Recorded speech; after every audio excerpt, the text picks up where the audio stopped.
श्री स्वामी समर्थ. दंडवत आणि प्रणाम. मी रेखा जगदंबे. माझ्या यूट्यूब चॅनलमध्ये मी तुमचं अगदी मनापासून स्वागत करते आणि आजचा दिवस तुमचा शुभ जाओ अशी महाराजांच्या चरणी प्रार्थना करते आणि याच्या आपल्या नवीन विषयाला मी सुरुवात करते.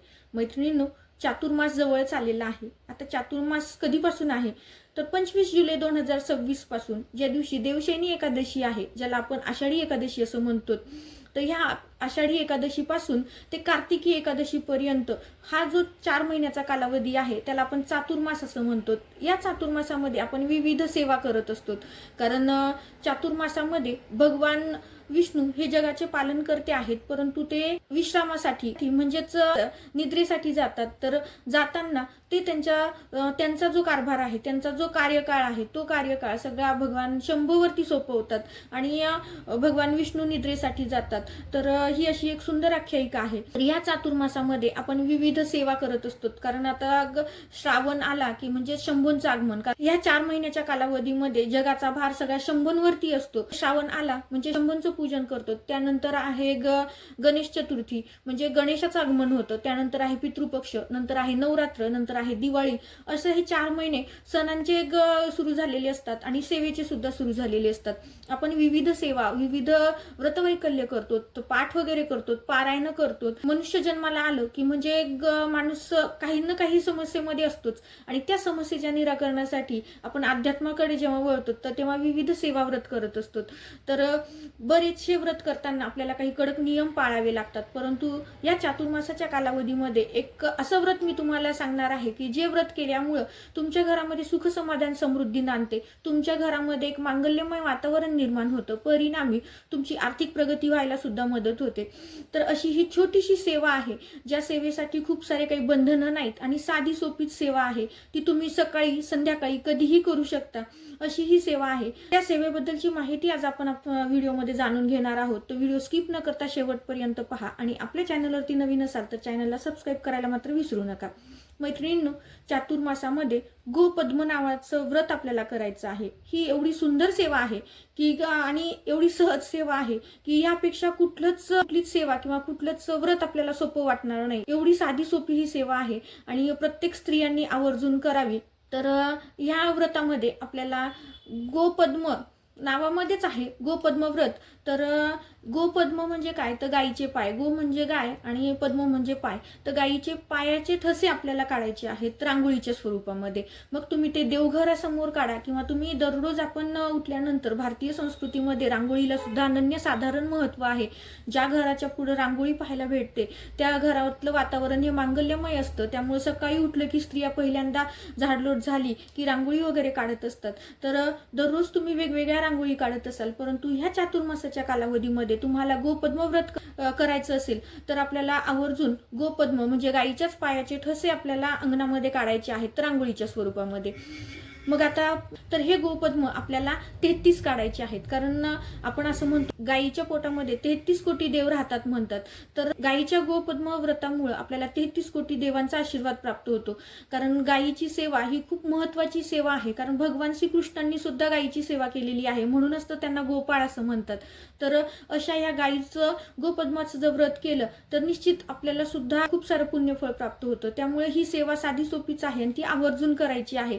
मग आता ही रांगोळी तुम्ही हाताने काढा किंवा तुम्हाला मार्केटमध्ये आज गोपद्माचे ठसे जसे गायीचे पूर्ण गाय असलेला आपल्याला ठसा भेटतो, त्याच पद्धतीनं गोपद्माच्या रांगोळीचा सुद्धा ठसा आपल्याला मार्केटमध्ये भेटतो.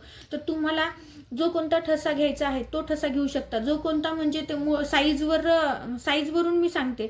जर तुम्हाला मोठं दारात जर काढायची असेल तर तुम्ही मोठा ठसा घ्या आणि जर तुम्हाला देवघरासमोर काढायची तर तुम्ही छोटा ठसा घेतला किंवा साचा घेतला तरीही चालतो. मग आता तुम्हाला दोन्ही घ्यायचे असतील तर आवर्जून तुम्ही दोन्ही ठिकाणी रांगोळी काढू शकता आणि दोन्ही ठिकाणसाठी वेगवेगळे ठसे घेऊ शकता. तर आता तुमचा वैयक्तिक प्रश्न आहे, परंतु एका ठिकाणी का होईना तुम्हाला आवर्जून ही सेवा करायची. कारण खूप साधी सेवा आहे, ह्याच्यासाठी खूप खर्चही लागत नाही. रांगोळी अशी आपण दररोज काढतोच. फक्त आपण पांढऱ्या रांगोळीने जेव्हा ठसे काढतो तर त्यावरती नंतर आपल्याला हळद कुंकू अक्षदा टाकून त्या गोपद्माचं पूजन करायचंय, जेणेकरून आपण गायीचं पूजन केलं हे एक पुण्यफळ आपल्याला प्राप्त व्हावं. आता बरेच जण गोपद्म व्रत करताना म्हणजे रांगोळी काढून झाल्यानंतर हळदी कुंकू अक्षदा वाहून धूप दाखवून तिथे साखरेचा नैवेद्य सुद्धा ठेवतात आणि नंतर तो साखरेचा नैवेद्य स्वतः किंवा घरात सगळेजण ग्रहण करतात किंवा घेतात, तर तुम्ही साखरेचा नैवेद्य पण दाखवू शकता. जर तुम्हाला असं वाटत असेल की रांगोळीला नैवेद्य का, तर तुम्ही ते स्किप केलं तरीही चालतं. फक्त गोपद्माची रांगोळी आपल्याला आपल्या दारामध्ये आपल्या देवघरासमोर काढायची आहे. आणि दोन्ही ठिकाणी शक्य नसेल तर कमीत कमी एका ठिकाणी मात्र आवर्जून आपल्याला या चातुर्मासाच्या कालावधीमध्ये काढायची आहे. तर ही साधी सोपीच सेवा आहे आणि ही आपल्याला पूर्ण 4 महिने काढायचं आहे. आता यात तुम्ही म्हणाल की आता काही अडचणी आल्या, मासिक धर्म आला, विटाळ आला, सुतक आलं, तर काय करायचंय? तुम्हाला कुठल्याही अडचणी आल्या तर तेवढे दिवस ते तुम्ही स्किप करायचे. तुम्हाला बाहेरगावी जायचं असेल तर तुम्ही बाहेरगावी निवांत जाऊ शकता आणि आल्यानंतर परत दुसऱ्या दिवशीपासून तुमचं गोपद्माचं व्रत सुरू करू शकता. खंड ही सेवा व्हायला हवी असं काही नाही. तुमच्या सेवेत खंड पडला तरीही चालतो. फक्त तुम्ही ज्या दिवशी घरात उपस्थित आहात त्या दिवशी मात्र तुम्हाला आवर्जून ही सेवा करायची आहे. जर तुमच्या घरामध्ये तुम्हाला अडचण आली, तुमचा मासिक धर्म असेल, तर घरात इतर कोणी असतील तर त्यांनी सुद्धा ही सेवा केली तरीही चालतं. आणि घरामध्ये जर कोणी नसेल तर अशा वेळेस सेवेत खंड पडला तरीही काही हरकत नाही. तुमचा मासिक धर्म झाल्यानंतर, तुमच्या विटाळाचे किंवा सुतकाचे दिवस झाल्यानंतर ते कंटिन्यू केली सेवा तरीही चालतं. मग आता या व्रताचं उद्यापन कसं करायचं आहे ते जाणून घेऊयात. तर असं म्हणतात की हरिहर भेट जेव्हा होते, म्हणजे चातुर्मासाची समाप्ती, जेव्हा ज्याला आपण कार्तिकी एकादशी असं म्हणतो, कारण देवशयनी एकादशीपासून ते कार्तिकी एकादशीपर्यंत आपण चातुर्मासाचा कालावधी मानत असतो. तर कार्तिकी एकादशीच्या दिवशी श्री हरिहर भेट होते, म्हणजेच काय, शंभूंची आणि भगवान विष्णूंची परत भेट होते. आणि मग भगवान शंभू हे भगवान विष्णूंना कार्यभार सोपवून मग ते कैलासावरती जातात. तर त्या दिवशीच आपल्याला ह्या गोपद्मव्रताचं उद्यापन करायचं आहे. आणि जर त्या दिवशी शक्य झालं नाही तर तुम्हाला काही अडचणी आल्या तर तुम्ही 2-3 दिवसांनी नंतर पुढे ढकलून जरी एखाद्या दिवशी उद्यापन केलं तरीही चालतं. तर उद्यापनाला काय करायचंय, तर एका सुवासिनी स्त्रीला घरी बोलवायचंय आणि ओटी मात्र आवर्जून भरायची आहे.